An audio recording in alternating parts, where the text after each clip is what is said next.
दोस्तों, VK movie explain में आज मैं एक्सप्लेन करने वाली हूँ ब्लू फैमिली मूवी को, जो कि रिलीज हुई थी 2014 में। और यह मूवी इंस्पायर्ड है एक रियल इवेंट पर, जिसमें एक आदमी कुछ लड़कियों को कई सालों तक बेसमेंट में रखता है। लेकिन क्यों, ये तो आपको पूरा वीडियो देखने पर ही पता चलेगा। तो आइए चलिए वीडियो में आगे बढ़ते हैं। मूवी की शुरुआत में अरमांडो नाम का एक आदमी अपने सामने डाइनिंग टेबल पर बैठी हुई एक लड़की को अपने बचपन की स्टोरी सुना रहा था कि किस तरह से उसकी मां ने आत्महत्या कर ली और उसे और उसके छोटे भाई को अकेला छोड़कर चली गई। अरमांडो आगे ये बताता है कि ब्लू कलर प्यार का कलर होता है, ऐसा उसकी मां कहा करती थी, और इसलिए वह ब्लू आसमान के नीचे ब्लू समंदर में समा गई और मारी गई। अरमांडो के सामने बैठी हुई इस लड़की का नाम था जूलिया, और अरमांडो जूलिया से कहता है कि उसे जूलिया को देखकर उसके प्यार की याद आती है, जैसा कि उसकी मां उससे क्या करती थी। फिर अरमांडो जूलिया को ड्रिंक खत्म करने के लिए कहता है, लेकिन हम यह देखते हैं कि जूलिया पूरी तरह से बेड़ियों में लिपटी हुई है। अरमांडो उसके हाथ खोलता है, लेकिन काफी समय से जंजीरों में कैद होने के कारण उसके हाथ काम नहीं कर रहे थे। वह उस गिलास को उठा नहीं पा रही थी, उसके हाथ से वह गिलास गिर जाता है, जिससे कि अरमांडो को बहुत ज्यादा गुस्सा आता है और वह पूरी डाइनिंग टेबल को गिराने के बाद में जूलिया को एक लात मारता है, जिससे कि वह गिर जाती है, और यह सीन यहीं पर खत्म हो जाता है।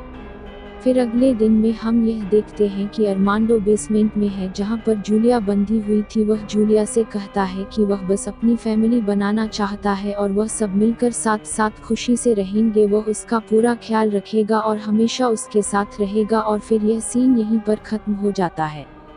अगले सीन में हम देखते हैं कि अरमांडो अपने ऑटोडेल की शॉप में, जहां पर उसकी मुलाकात जेसिका नाम की एक खूबसूरत लड़की से होती है, जिसे वह बहला फुसलाकर फ्रेंडशिप कर लेता है। और फिर तभी वहां पर जूलिया की मोम आती है, जूलिया के मिसिंग होने के प्रिंट आउट चिपकाने के लिए, जिससे अरमांडो उससे ले लेता है और उससे पूछता है कि जूलिया कब से गायब है। जिस पर जूलिया की मां उससे कहती है कि जूलिया पिछले 2 सालों से मिसिंग है, लेकिन उसे आज भी ऐसा लगता है कि जूलिया जिंदा है और वह कभी ना कभी वापस जरूर आएगी। जिसके बाद में अरमांडो जेसिका को शाम को एक पार्टी में इनवाइट करता है, और फिर पार्टी में अरमांडो जेसिका के पास आने की कोशिश करता है, जिसके बाद में वह उसे भी बेहोश करके अपने बेसमेंट में जूलिया के पास में ले आता है। होश में आने पर जेसिका देखती है कि वह बंधी हुई है। इन जंजीरों से निकलना आसान नहीं है। जेसिका अरमांडो के आगे छटपटा रही थी, लेकिन तभी अरमांडो का छोटा भाई डेनियल वहां पर पहुंच जाता है, लेकिन अरमांडो जैसे तैसे उसे अपने घर से भगा देता है। अरमांडो ऊपर था और यहाँ पर नीचे बेसमेंट में जेसिका जूलिया से पूछती है कि यहाँ से कैसे निकला जाए, लेकिन वह उससे कहती है कि यहाँ से निकलने का कोई रास्ता नहीं है। वह पिछले 2 सालों से यहाँ पर कैद है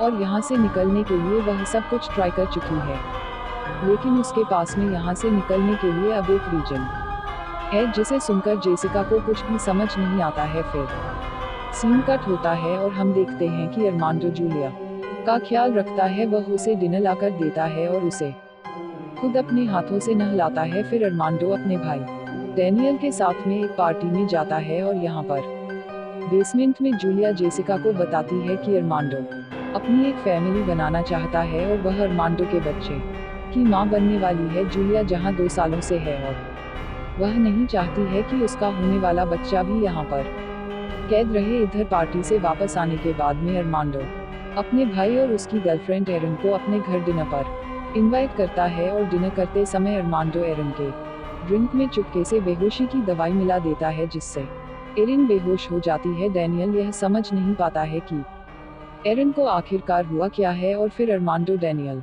के सामने ही एरन की बॉडी को लिक करने लगता है, और फिर वह एरन को भी नीचे बेसमेंट में जंजीरों से बांध देता है। डेनियल समझ नहीं पाता है कि आखिरकार यहाँ चलकर क्या रहा है, और वह पुलिस को बुलाने जा ही रहा था। तभी अरमांडो पीछे से आकर उसे रोक लेता है और उसे बोलता है कि वह बस अपनी फैमिली बनाना चाहता है। उसने इन सबको यहाँ पर इसीलिए बांध कर रखा है ताकि कोई भी उन्हें उनकी माँ की तरह छोड़कर ना जाए। अरमांडो की बात सुनकर डैनियल भी उसकी बातों में आ जाता है और वह उसका साथ देने लगता है। और फिर अगले दिन अरमांडो के घर पर जूलिया की माँ आती है अरमांडो के लिए लंच लेकर, जिसे डैनियल भगा देता है। और जूलिया की माँ को डैनियल का बिहेवियर थोड़ा अजीब लगता है। फिर हम यह देखते हैं कि नीचे बेसमेंट में अरमांडो लड़कियों को पीट पीट कर उन्हें रिस्पेक्ट करना सिखा रहा था। अब जैसे तैसे शाम होती है और शाम के समय जूलिया अरमांडो से प्यार से हेल्दी खाने की मांग करती है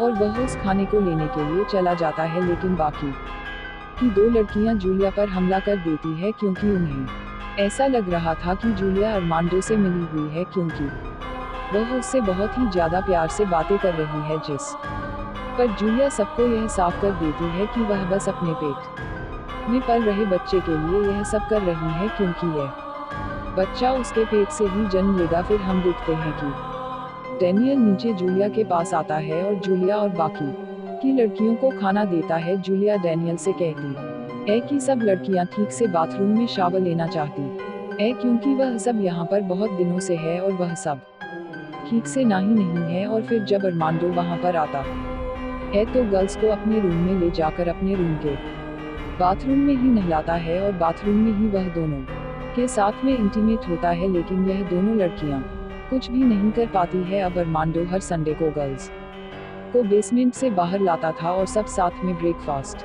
करते थे, जहां पर अरमांडो देखता है कि डैनियल और जूलिया कुछ ज्यादा ही पास आ रहे हैं और जेसिका एक मेटल के चमचे से बाहर गुजरने वाले लोगों को सिग्नल दे रही थी। लेकिन किसी को भी यह नहीं पता था कि अरमांडो हर छोटी छोटी चीजों को नोटिस कर रहा है। और फिर ब्रेकफास्ट करते टाइम अरमांडो जेसिका को उठाकर एक रूम में ले जाता है और वहां पर उसका टॉप फाड़कर जोर से बेल्ट से पीटता है, उसे मदद मांगने पर सबक सिखाने के लिए। अब फिर हम यह देखते हैं कि ऐसे ही समय बीतता जाता है। जूलिया के पेट में उसका बच्चा अब बड़ा हो रहा था। जूलिया को पता था कि यहाँ से निकलने में बस डैनियल ही उसकी मदद कर सकता है और वह उसे अपनी बातों में धीरे धीरे फंसाने लगी। लेकिन अरमांडो यह सब नोटिस कर लेता है और अपने भाई को समझाते समझाते उसके सर पर एक बोतल फोड़ देता है, जिससे कि डैनियल घायल हो जाता है। और फिर अरमांडो अपने छोटे भाई के ऊपर गरम गरम कॉफी भी डाल देता है। अरमांडो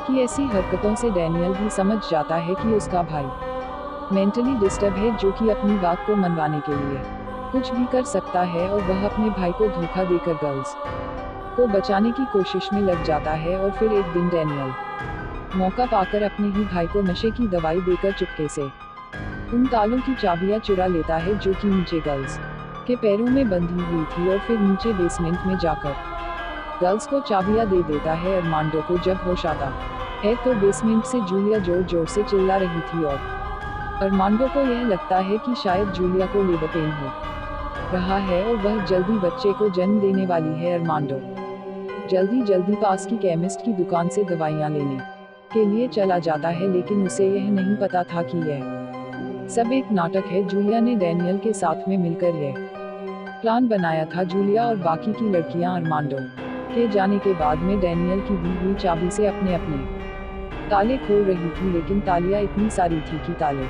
खुल ही नहीं रहे थे। जेसिका जैसे तैसे अपने ताले खोल लेती है और बाहर जाकर मदद मांगती है और उसे बाहर से गुजरता हुआ एक आदमी दिखाई देता है, जो कि उसकी मदद करने अंदर आता है। फिर वह आदमी बेसमेंट में जाकर पुलिस को फोन करता है और लड़कियों के ताले खोलने में भी उनकी मदद करता है। जैसे ही अरमांडो वापस आता है तो देखता है कि लड़कियां आजाद हो चुकी है और उनके पीछे पुलिस आकर उन्हें पकड़ लेती है। अगले सीन में हम यह देखते हैं कि जूलिया एक पार्क में है और अपने बच्चे के साथ खेल रही थी, जो कि अब बड़ी हो चुकी है। उसे यह याद आता है कि अरमांडो उससे कहा करता था कि ब्लू कलर प्यार का कलर है, लेकिन जूलिया के लिए ब्लू कलर आज़ादी का कलर है, क्योंकि आसमान का कलर ब्लू होता है, जो कि उसे आज़ादी की याद दिलाता है। और फिर इसी के साथ यह मूवी यहीं पर एंड हो जाती है। दोस्तों, यह मूवी उन पर बनी हुई है जिनकी फ्रीडम उनसे छीन ली जाती है। पूरी दुनिया में हर दिन हजारों लोग लापता होते हैं और उनके साथ ना जाने क्या क्या किया जाता है।